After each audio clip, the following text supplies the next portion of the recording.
یہ شیطانی قیاس سے زیادہ کوئی اصل نہیں رکھتا مسئلہ. جیسے یہودیوں کے رابوں کے بارے میں آتا ہے کہ وہ اپنی طرف سے چیزوں کو حلال حرام کہتے تھے.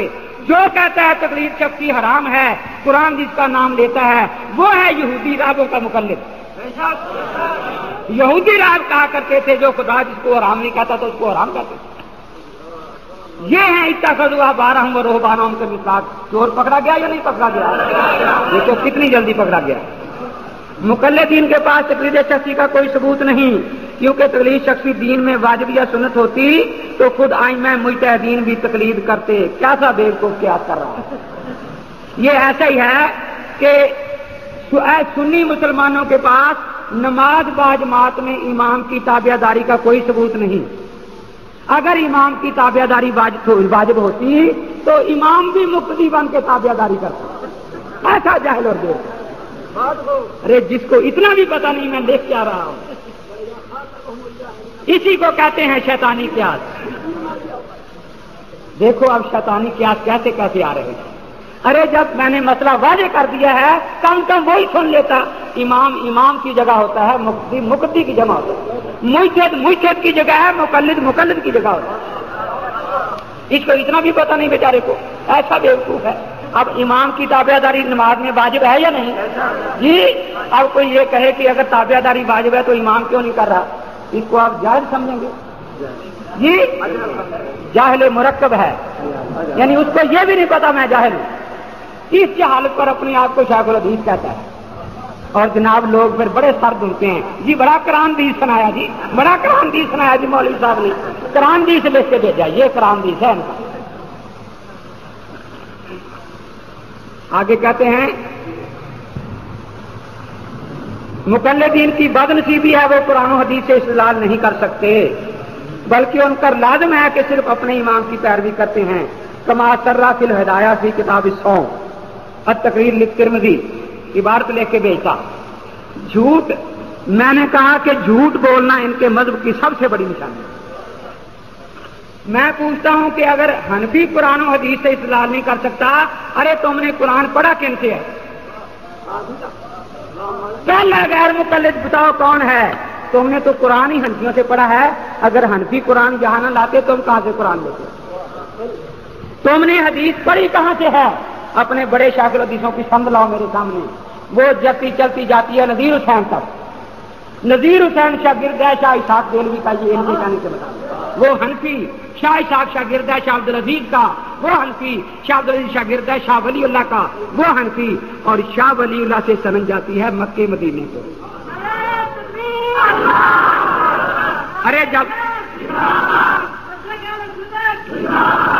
ارے جب تک تمہاری حدیث کی سند میں حنفی نہیں آتے تمہیں نہ مکہ نظر آتا ہے نہ مدینہ نظر آتا ہے.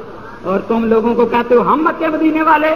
تمہاری سند ہمارے بغیر مکے جاتی ہی نہیں، مدینے جاتی. اب جب میں نے یہ سوال ملک بھر میں کیا تو بڑے پریشان ہو گئے کہ ہم مکے مدینے کا نام لیتے تھے، یہ تو ساری بات کا غلط ہو گئی. اب انہوں نے نئی ایک سند گڑی کہ شمشاد سلفی کہتا ہے میں شاگرد ہوں محمد گوندلوی، وہ شاگرد ہے عبد المنان وزیر آبادی کا، وہ شاگرد ہے عبد الحق یونٹینی کا، اور وہ شاگرد ہے قاضی شوکانی کا. اب سند میں حنفی کوئی نہیں آیا، لیکن سند مکے نہیں گئی، یمن کے شیعوں کے پاس گئی.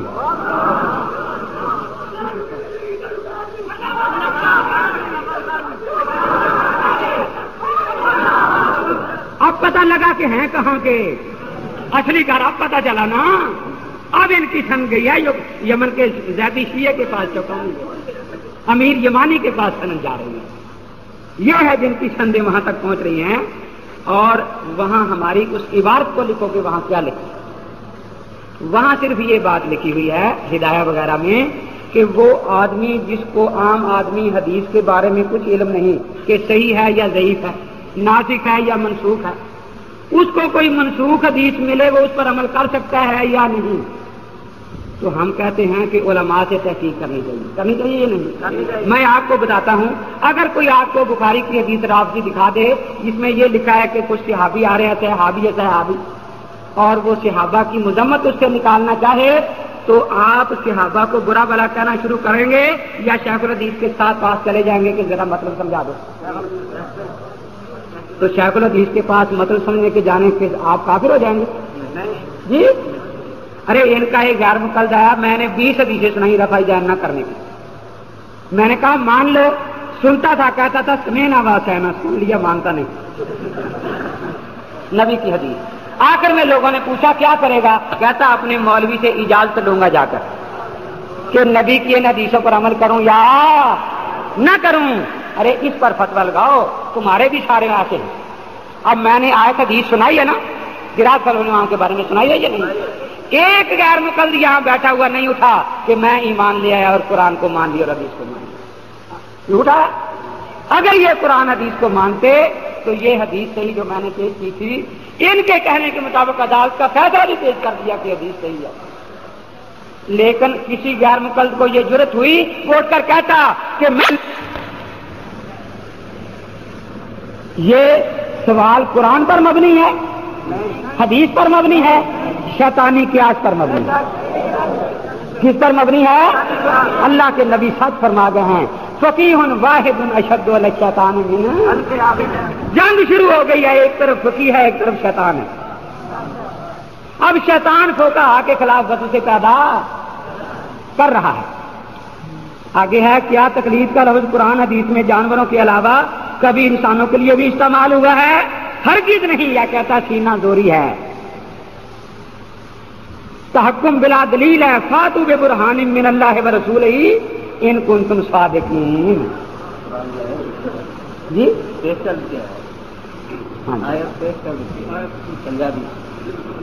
فاتوا ببرہان نہیں ہے قرآن میں؟ قاری صاحب کہتے ہیں کہ جو ایک آیت سارے صفحے میں لکھی ہے قرآن کی وہ بھی غلط لکھی ہے۔ ارے جن کے قرآن کے لفظ غلط ہے ان کو مانا کب آئے گا؟ کھل گئی نا ان کے قرآن کی حقیقت۔ تو میں نے بتایا پہلے تو وہ جانوروں والی آیت لکھتا، وہ کیا تھی بلا لو؟ قلائدہ۔ تو یہ ہار کس کے گلے میں ڈالا جاتا ہے؟ جو جانور خدا کے گھر کی نیاز ہے۔ کس لیے ڈالا جاتا ہے؟ کہ لوگ اس کا احترام کریں۔ کبھی کتے کے گل میں ہاتھ ڈال کے کھانے کا بھی کوئی نہیں لے گیا، کبھی خنزیروں کے گلے میں ہاتھ ڈال کے کھانے کا بھی کوئی نہیں لے گیا۔ ارے یہ ہار تو جانور کے گلے میں ہے، وہ بھی قابل احترام ہوتا ہے، اور جب انسان کے گلے میں ہو وہ کیوں نہ قابل احترام ہوگا؟ آج کے بعد احترام کرو، آج کے بعد احترام کرو، ورنہ قرآن کی ہی صاحب کے بھی تم منکر۔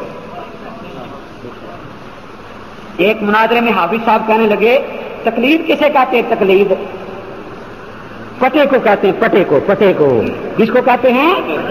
پھر پوچھتا ہے پٹا کس کے گلے میں ہوتا ہے؟ وہ کہتے ہیں جی کتے کے گلے میں۔ میں نہیں کہتا، تم بتاؤ کس کے گلے میں ہوتا ہے؟ جی کتے کے گلے میں۔ مسل کال حدیث زندہ۔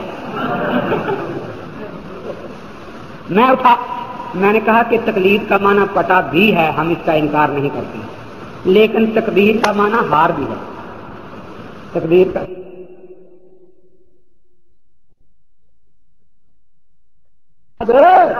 احترام کرو، ورنہ قرآن کی ہی شاید کے بھی تم منکر۔ ایک مناظرے میں حافظ صاحب کہنے لگے تقلید کسے کہتے ہیں؟ تقلید پٹے کو کہتے ہیں، پٹے کو، پٹے کو کس کو کہتے ہیں؟ پھر پوچھتا ہے پٹا کس کے گلے میں ہوتا ہے؟ وہ کہتے ہیں جی کتے کے گلے میں۔ میں نہیں کہتا، تم بتاؤ کس کے گلے میں ہوتا ہے؟ جی کتے کے گلے میں۔ مسل کال حدیث زندہ۔ میں اٹھا، میں نے کہا کہ تقلید کا معنی پٹا بھی ہے، ہم اس کا انکار نہیں کرتے، لیکن تقدیر کا معنی ہار بھی ہے۔ تقلید کا معنی ہار انسانوں کے گلے میں ہوتا ہے، پٹا ہم چونکہ انسان ہیں ہم نے انسانوں والا معنی یاد کیا ہوا ہے، ٹھیک ہے؟ نظر اپنی اپنی پسند اپنی اپنی، تمہیں وہ معنی پسند ہے، ہمیں یہ معنی پسند۔ ارے یہ جو باتیں کہتے ہو مقلد کتا ہوتا ہے، کیا واقعی امام بخاری کتے ہیں؟ معاذ اللہ، طبقات شافیہ دوسری جلد میں لکھا ہے کہ امام شافعی کے مقلد ہے امام بخاری. تمہارے نواب صدیق حسن علیہ میں لکھا ہے کہ وہ امام شافعی کے مقلد ہیں. اب ان کو کتا کہہ کر خوش ہو رہے اور مطلب کا زندہ باد کر رہے ہیں. ہزاروں اولیاء اللہ جو حنفی شافعی مالکی گزرے ان کو کتا کہہ کر خوش ہو رہے ہو اور نعرے لگوا رہے ہو مطلب کا حدیث زندہ باد. یاد رکھو یہ کسی حدیث کا مسئلہ نہیں ہے کہ مقلد کتا ہوتا ہے. یہ قرآن کا مسئلہ نہیں ہے کہ مقلد کتا ہوتا ہے. ہاں اگر آپ فرمائیں تو میں ایک حدیث کا ترجمہ کر دوں. کیا خیال ہے؟ مجمع الزوائد میں پہلی جلد میں حدیث ہے. اللہ کے نبی فرماتے ہیں کہ بنی اسرائیل میں ایک آدمی نے ایک کتیا پال رکھی تھی. کیا پال رکھی تھی؟ جب کوئی مہمان آتا وہ اس کو بھونکتی, وہ مارتا اسے کہ کیوں بھونکتی, اپنا بیگانہ تو پہچان لیا کر کم. کئی دن مار کھانے کے بعد اس نے ارادہ کر لیا کہ اب نہیں بھونکوں گی, اتفاق سے حضرت فرماتے ہیں اس رات مہمان آ گئے تو کتیا تو نہیں بھونکی, لیکن اس کے پیٹ میں جو بچے تھے وہ اتنا زور سے بھونکنے لگے کہ باہر آواز آ رہی ہے.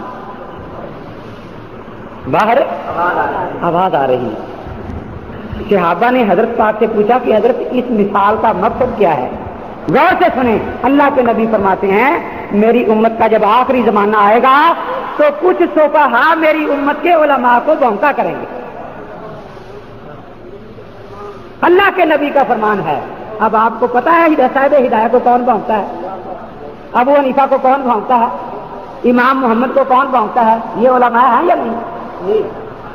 تو یہ اللہ کے نبی کی حدیث ہے. اب ان کے مقام کا علم ہو گیا یا نہیں؟ آپ باجماعت نماز پڑھتے ہیں تو آپ کے دل میں ایک دن شوق آیا کہ قرآن میں حکم ہے فاستبقوا الخیرات, نیکی میں آگے بڑھو. امام ابھی رکوع میں ہے, آپ سجدے میں چلے گا تاکہ زیادہ ثواب ملے. تو اب کتنا ثواب ملے گا بھلا؟ نہیں ہوگی. حضرت پاک کیا فرماتے ہیں, مجھے خطرہ ہے کہ اس کا سر کہیں کیا گدھے جیسا نہ بن جائے. اور تلخیص الحبیر میں حافظ ابن حجر نے حدیث ایک نقل کیا ہے, فرمایا مجھے ڈر ہے کہ اس کا سر کہیں کتے اور خنزیر کے سر جیسا نہ بن جائے.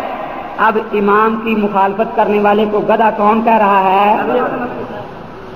امام کی مخالفت کرنے والے کو کتا کون فرما رہے ہیں؟ امام کی مخالفت کرنے والے کو خنزیر کون فرما رہے ہیں؟ یہ میں حدیث پڑھ رہا ہوں یا اپنی طرف سے قیاس کر رہا ہوں؟ ہاں فرق کتنا ہے, یہ مسجد کا امام چھوٹا ہے, اس کا مخالف چھوٹا اور بڑے امام کا مخالف ٹھیک ہے. دیکھو یہ کہتے ہیں قرآن حدیث ہم مانتے ہیں, حدیثیں میں پڑھ رہا ہوں. اگر تمہارے پاس جرت ہے تو کوئی حدیث لکھو کہ امام کی تقلید کرنے والا, مرشد کی تقلید کرنے والا آدمی کتا ہوتا ہے, گدھا ہوتا ہے, جانور ہوتا ہے. جو تم تقریروں میں کہتے ہو تمہارے پاس کچھ ہے؟ اب پتہ نہیں شاید قلم ٹوٹتے ہیں, کوئی حدیث آتی بھی ہے. کیا فقہ حنفیہ شریعت محمدی کے عین مطابق ہے؟ قرآن و حدیث سے دلائل دیں. یہ اس جاہل نے لکھا ہے جس کو فقہ کا معنی نہیں آتا. اصول شافعی کا پہلا صفحہ پڑھ لیتا تو اسے پتہ چلتا کہ فقہ کی پہلی بنیاد قرآن ہے. جس کی بنیاد قرآن ہو وہ قرآن کے مطابق ہے یا مخالف ہو؟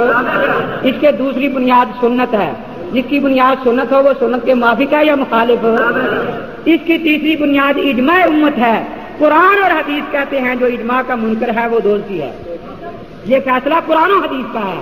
اور اس کا چوتھی اس کا جو ہے وہ قیاس اجتہاد ہے, جس کو اس نے خود مانا ہے نا کہ ہم جو مسائل منسوخ نہ ہو وہاں قیاس اجتہاد کے قائل ہیں.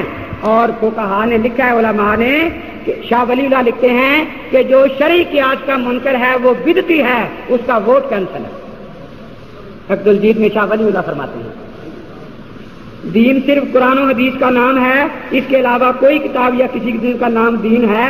قرآن و حدیث سے دلائل دیں. قرآن کہتا ہے وَمَن يَتَّبِعْ غَيْرَ سَبِيلِ الْمُؤْمِنِينَ نُوَلِّهِ مَا تَوَلَّىٰ وَنُصْلِهِ جَهَنَّمَ وَسَاءَتْ مَصِيرًا.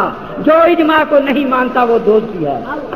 اب اجماع والے مسئلے قرآن میں صاف مذکور نہیں ہیں, حدیث میں صاف مذکور نہیں ہیں, وہ فقہ کی کتاب نہیں ہے.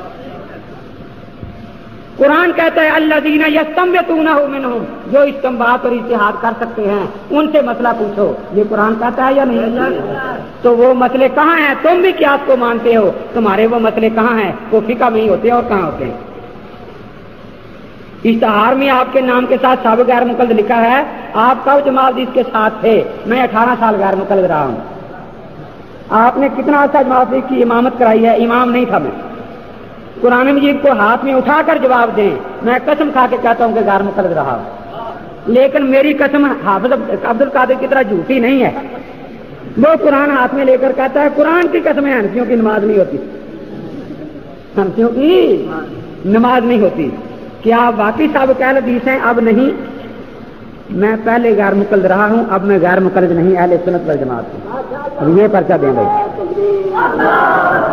دیکھیے میں نے اپنی مسجد میں اپنا مسلک بیان کیا، اس کا مجھے حق تھا یا نہیں؟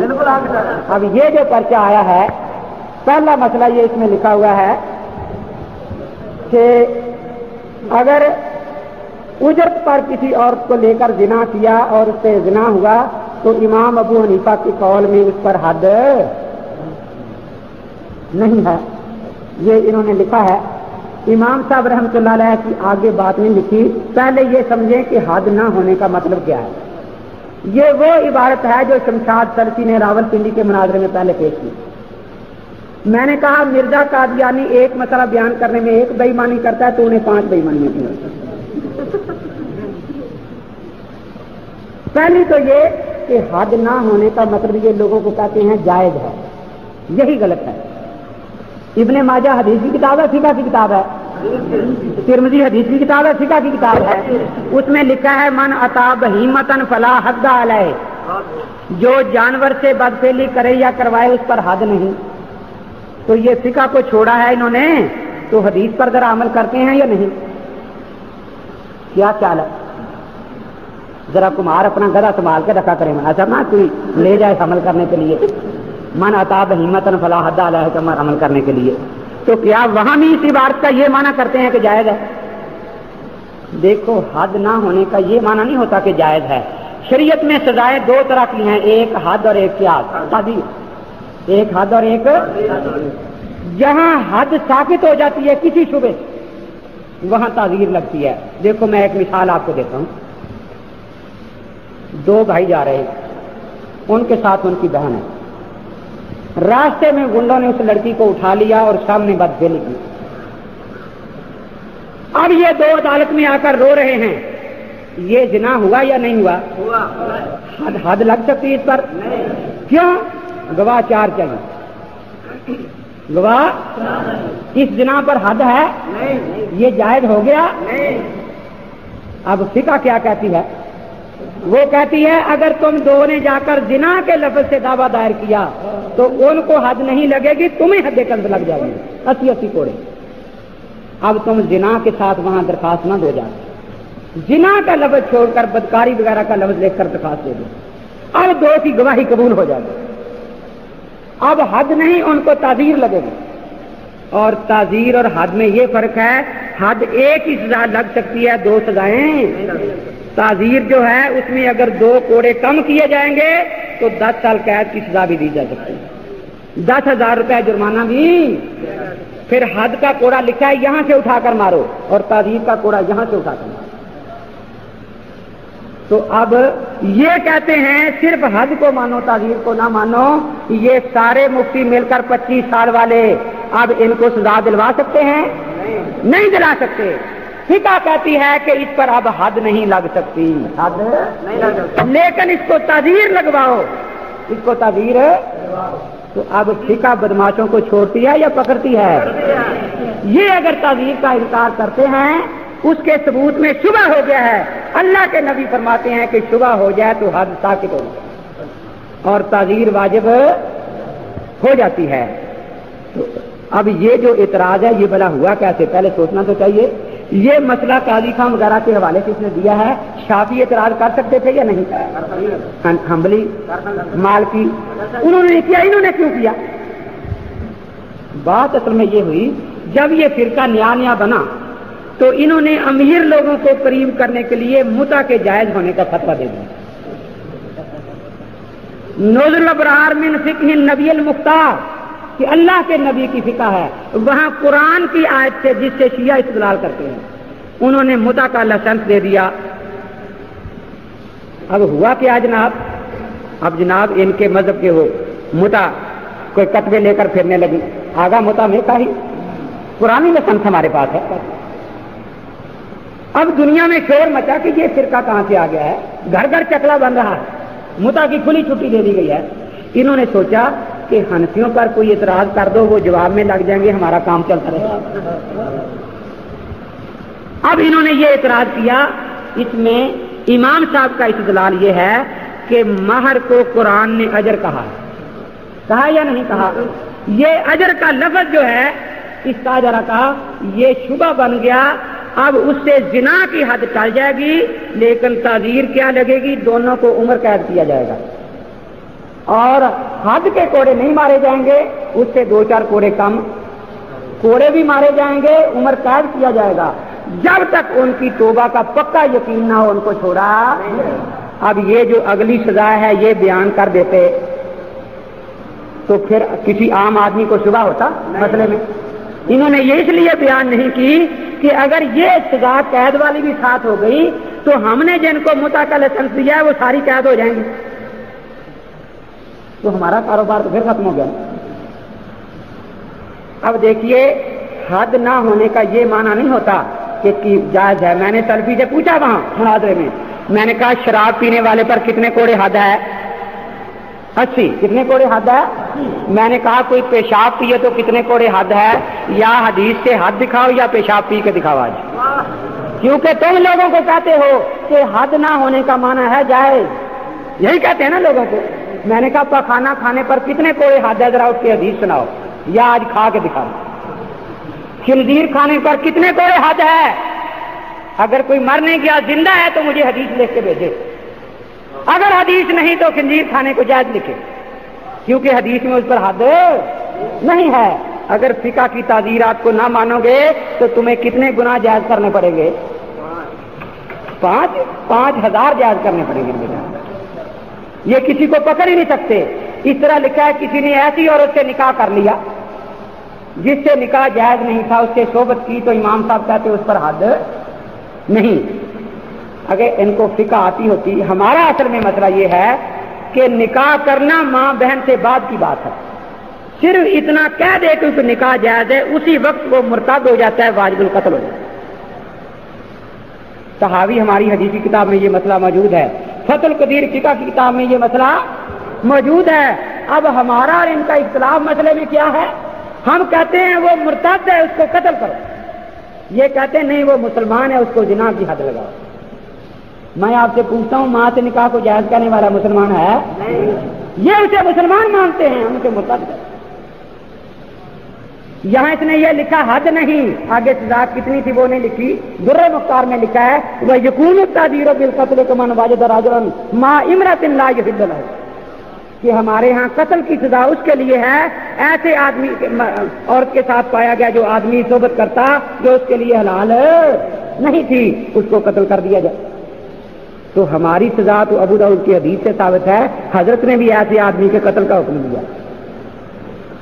اب یہ کہتے ہیں کہ اگر کوئی غیر مقلد بھائی اپنی بہن سے نکاح کر لے تو پہلے تو 2 گواہ ہوں گے، زنا ثابت ہی نہیں ہوگا، نکاح کے 2 گواہ ہوتے نا، 4 تو ہوتی نہیں۔ پھر یہ کہ وہ اگر عدالت میں جائے، جیسے ہم وحید الزمان کا حوالہ پیش کریں، یہ کہتے میں وحید الزمان کو نہیں مانتا، اگر 4 مولوی بھی جائیں زنا کی گواہی دینے، وہ کہہ دے گا میں نہیں مانتا، قرآن حدیث سے گواہی لاؤ۔ تو زنا کی حد یہ جاری کر سکیں گے؟ نہیں کر سکیں گے نا۔ تو اب اندازہ لگائیں، اگر ہو بھی جائے 100 کوڑے لگا کر کہتا ہے چھوڑ دو، قتل نہ کرو، تاکہ دوسری بہن سے بھی کر لے گے۔ اگر یہ مر گیا تو دوسری بہن کیا کرے گی، تیسری کیا کرے گی؟ اب میں پوچھتا ہوں کہ مسئلہ ان کے پورا انہوں نے بیان کیا؟ لا دین لمن لا دیانت له، لا ایمان لمن لا امانت له۔ اس لیے کیا یہ مسئلہ یہاں پیش آیا ہے؟ جی، اس کو پیش کرنا شرارت تھی یا نہیں؟ جی میں پوچھتا ہوں، کس غیر مقلد نے ماں سے نکاح کیا ہے کہ یہ مسئلہ مجھ سے پوچھا اس نے؟ کس غیر مقلد نے بہن سے نکاح کیا ہے جو مسئلہ مجھ سے پوچھ رہا ہے؟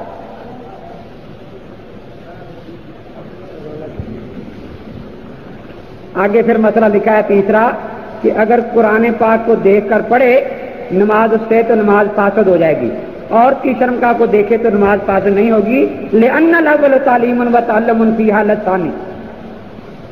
سلفی نے بڑے زور سے یہ مسئلہ پیش کیا۔ دیکھیے یہ اس کے ساتھ حدیث لکھے کہ قرآن دیکھ کر پڑھنے سے نماز نہیں ٹوٹتی، ہم کہہ دیں گے ہمارا مسئلہ غلط۔ یہ حدیث لکھیں کہ شرمگاہ پر نظر پڑنے سے نماز اچانک پڑھنے سے ٹوٹ جاتی ہے، ہم کہہ دیں گے ہمارا مسئلہ غلط۔ بخاری میں حدیث موجود ہے، میں نے سلفی سے کہا تھا کہ عمر بن سلمہ کے چوتڑ ننگے ہو رہے ہیں، پیچھے عورتیں نماز پڑھ رہی ہیں اور وہ کہہ رہی ہیں کہ امام صاحب کے چوتڑ ڈھاک لو ذرا۔ تو میں نے کہا اگر تمہیں چوتڑ دیکھنے شرمگاہ دیکھنے کا شوق ہے تو بخاری پاس رکھ لیا کر، تجھے کیا فقہ حنفی کی طرف جانے کی ضرورت ہے؟ بخاری پر عمل ہو جائے۔ رہا یہ کہ جو مسئلہ اس نے لکھا ہے نا کہ جو مسئلہ منسوخ نہ ہو ہم بھی قیاس کرتے ہیں، ہمارے ہاں مسئلہ یہ ہے کہ جو مسئلہ منسوخ نہ ہو پھر قیاس سے حکم نکالتے ہیں۔ ہمارے ہاں ایک عمل کثیر ہوتا ہے، ایک عمل قلیل ہوتا ہے۔ عمل کثیر وہ ہے جو دونوں ہاتھوں سے کام کرے اور دیکھنے والا سمجھے کہ یہ نماز نہیں پڑھ رہا۔ اب کوئی آدمی قرآن کھول کر کھڑا ہو، ورق الٹ رہا ہو، دور سے دیکھنے والا سمجھے گا نماز پڑھ رہا ہے یا کتاب دیکھ رہا ہے؟ تو یہ قرآن کے دیکھنے سے نماز نہیں ٹوٹی، اس ورق گردانی سے اور عمل کثیر سے نماز ٹوٹی۔ فقہ کا مسئلہ بھی پورا نہیں جانتے نا۔ اور یوں ماں گھر میں نماز پڑھ رہی ہے، بچے نے سامنے ٹٹی کر دی، نماز ٹوٹ جائے گی یا نہیں؟ ذرا حدیث لکھ کر بھیجو۔ گھر میں ایسا واقعہ پیش آتا ہے یا نہیں؟ بچہ سامنے آ گیا ننگا، ماں کی نماز ٹوٹ جائے گی یا نہیں؟ جی ذرا حدیث لے کے بھیجو اگر تمہیں حدیث آتی ہے تو۔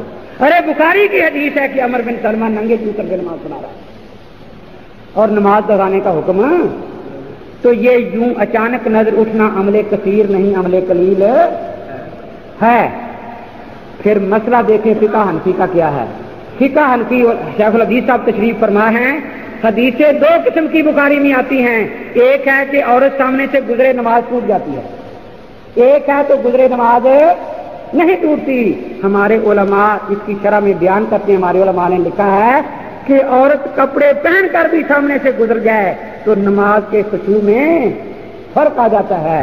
ارے جن کا مسئلہ یہ ہو ننگی عورت نہیں، کپڑے پہن کر سامنے سے گزرے تو نماز کا خشوع باطل ہے، ان کے بارے میں تم اس قسم کے مسئلے بیان کرتے ہو۔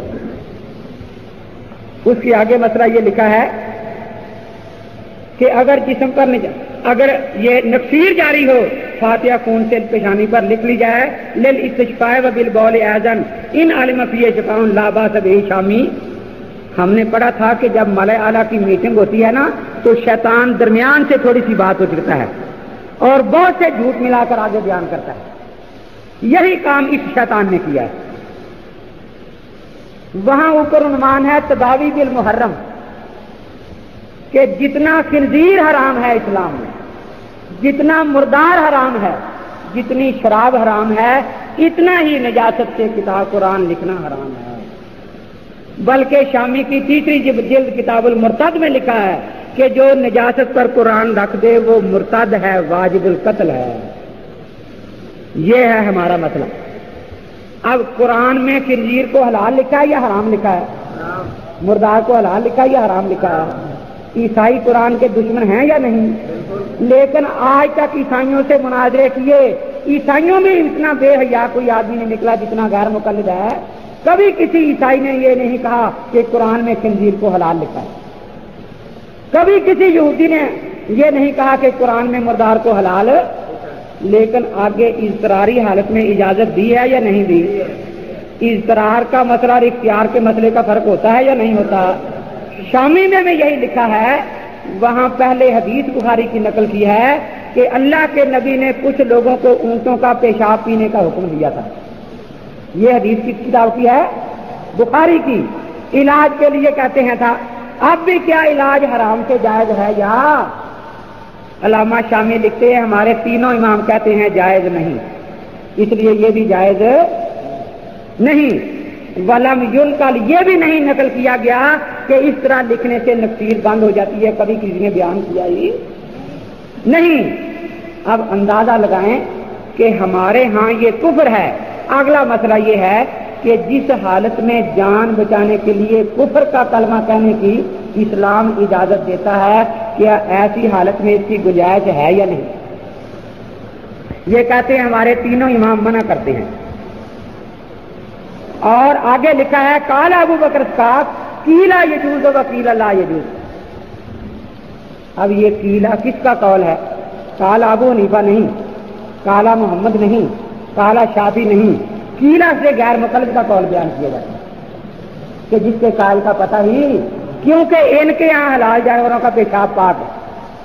فتاوی ستاریہ میں لکھا ہے پینا بھی جائز ہے. حلال جانوروں کا پیشاب پاک ہے، پخانا بھی پاک ہے، ضرورت کے وقت کھانا اور پینا بھی جائز ہے. ضرورت آگے لکھیے میں جیسے دوا، مثلا اگر آپ بیمار ہو گئے شربت بنفسہ پی لیں گے، یہ گھوڑے کا پیشاب پی لیں گے. آپ بیمار ہو گئے اسپرو کی گولی چبا لیں گے، یہ بکری کی مینگنی چبا لیں گے. آپ بیمار ہو گئے تو مجنون فلاسفہ کھا لیں گے، یہ بھینس کا گوبر کھا لیں گے. کیونکہ فتاوی ستاریہ پاس رکھا تو اس پر عمل بھی تو کرنا ہے نا، بیچاروں نے کیا کریں. ہمارا مسئلہ انہوں نے پورا نقل نہیں کیا، بے ایمانی کی. آگے لکھا ہے نجاست کسی عضو کو لگ جائے، اس کو زبان سے چاٹ لیا جائے، اثر ختم ہو جائے، اس طرح چھری پر لگ جائے اور چاٹ لیا جائے تو یہ تھوک جو ہے یہ چیز کو پاک کر دینے والا ہے. اب مسئلہ آخری ہے، اس کو سمجھ لیں. اصل مسئلہ یہ نہیں ہے جو یہ کہتے ہیں. مسئلہ یہ ہے کہ کچھ چیزوں کو ہم ناپاک کہتے ہیں، یہ ناپاک نہیں کہتے. جو مسئلے 5-6 لکھے ہیں آگے اس کے تحت اس کو یہ بیان کر دیتا تو پھر دھوکہ نہ آتا. دیکھیے آپ گنا چوس رہے ہیں، گنا چوستے ہوئے کبھی دانتوں سے خون نکل آتا ہے یا نہیں؟ اب پہلے آپ کا منہ پاک تھا، خون نکلنے سے ناپاک ہوا یا نہیں؟ اب آپ کیا کرتے ہیں؟ پانی تو پاس نہیں، خون تو نکلتے جاتے ہیں یا تھوکتے رہتے ہیں؟ اب آپ تھوکتے رہے خون بند ہو گیا، اس کا نشان بھی باقی نہیں رہا. آپ کا منہ پاک ہو گیا یا نہیں؟ کس سے ہوا؟ چاٹنے سے، تھوک سے ہوا یا نہیں ہوا؟ یہ کہتے ہیں کہ خون ویسے ہی پاک ہے. جب منہ میں خون لگا ہوا تھا اس وقت بھی پاک تھا اور خون نہیں رہا پھر بھی. ہمیں فرق کرنا پڑا ہمارے فقہا کو، خون لگا ہوا تھا ناپاک ہے، خون تھوکتا رہا منہ پاک ہو گیا. دوسرا مسئلہ یہ ہے کہ آتی ہے انسان کو یا نہیں؟ منہ کے راہ یا کوئی اور راہ ہوتا ہے جی؟ اب کہ آگی بس میں بیٹھے ہوئے کسی کو پانی نہیں تو کیا کرتے ہیں؟ تھوکتے رہتے ہیں، یہی ہے نا. اب وہ نجاست تھی، تھوکتے تھوکتے اثر بالکل ختم ہو گیا، منہ پاک ہوا یا نہیں؟ آدمی دنیا میں گناہ گار شراب پیتے ہیں یا نہیں؟ فقہ میں مسئلہ یہ لکھا ہے کہ شرابی نے شراب پی، ہونٹوں پر شراب لگی ہوئی ہے، اس نے پانی یا دودھ پیا، جو باقی بچا وہ نجس ہے، لیکن وہ سو گیا پھرتا رہا. اب یہ زبان سے لعاب کا چشمہ تو جاری ہے نا، وہ سوا اور زبان پھیرتا رہا. جتنا شراب پینا گناہ ہے اتنا ہی چاٹنا گناہ ہے، لیکن جب اثر ختم ہو گیا تو منہ پاک سمجھا جائے گا یا نہیں؟ یہ مسئلہ کن نجاستوں سے متعلق ہے؟ جو منہ سے تعلق رکھتی ہے. قے کا تعلق کس سے ہے؟ یہ دانت سے خون نکلنے کا تعلق کس سے ہے؟ منہ سے ہے نا. شراب پینے کا تعلق کس سے ہے؟ منہ سے ہے. اگر غیر مقلد ٹٹی بھی منہ سے کرتے ہیں تو پھر مسئلہ پوچھ لیں. پہلے لکھ کے بھیجے کہ ہم نے ٹٹی منہ سے کرنی شروع کر دیا، دوسرا راستہ بند کر دیا. ارے یہ ان نجاستوں سے مسئلہ متعلق ہے جو منہ سے تعلق رکھتی ہیں، اور جو مسئلے ہر انسان کو پیش آتے ہیں، یہ مسئلے پیش آتے ہیں یا نہیں آتے؟ تو اب مسئلہ آپ کی سمجھ میں آیا یا نہیں آیا جی؟ اب اس کو مثال پر ختم کرتا ہوں. 2 آدمی بیچارے سفر پر چلے گئے، ایک حنفی تھا ایک غیر مقلد تھا. وہ اتفاق یہ ہوا رات کو بیچارے کو حنفی کو ایسا خواب آ گیا جس سے غسل فرض ہو جاتا ہے، جسم خراب ہو گیا. صبح پانی تلاش کیا، پانی نہیں ملا. اس نے کہا اللہ کے بندے تیرے مذہب میں یہ کھانا جائز ہے، تو چاٹ لے گا تیرا ناشتہ ہو جائے گا، میرا جسم پاک ہو جائے گا.